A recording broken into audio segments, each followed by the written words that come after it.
G'day, my name is Tel Benjamin and I am the writer and director of Mad Extravagant City.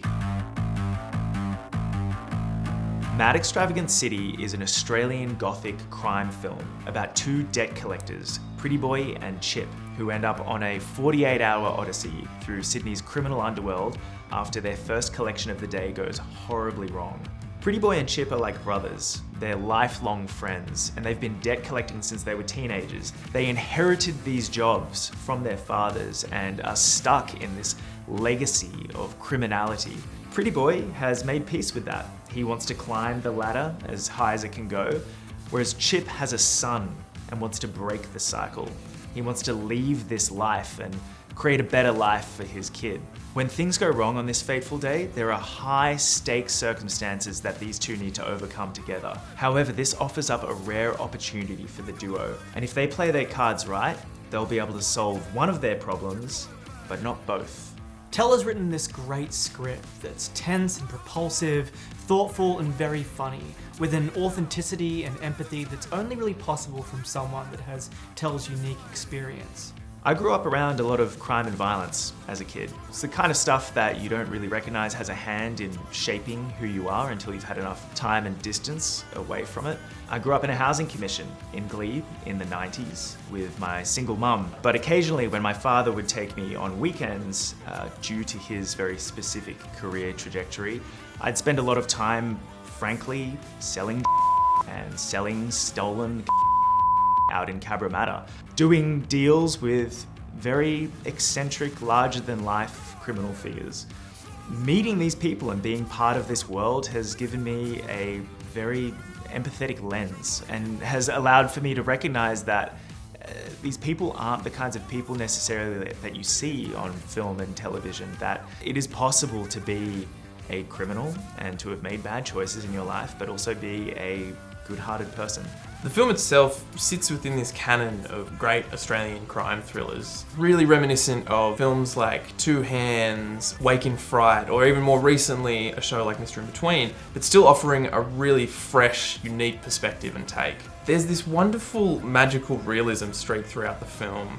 There are these characters that are larger than life, and then there's also these surreal, bizarre, almost Lynchian moments throughout there. On a bigger level, it's about the legacy of crime and how we can be stuck in these violent, self-defeating circles, and how we can trace that all the way back to our colonial origins, something that is particularly evident in New South Wales. I believe that place absorbs history and culture. I believe that New South Wales has a rich tapestry and history of crime and criminality and corruption due partly to our colonial origins. The city in Mad Extravagant City is Sydney, and until we face its criminal history, we are doomed to repeat it. Filmmaking is a true labour of love, and to make an independent film like this takes a village. It's been so inspiring as we edge closer to production, seeing all these incredible, talented creatives come together, bringing their own ideas into the mix to kind of build this collaborative joint vision for what Mad Extravagant City can be. Why did you say yes to Mad Extravagant City? What excited you about the film? Well, firstly, it was the people involved, who I really love. But secondly, the script is amazing and really weird and fun and important to tell, I think.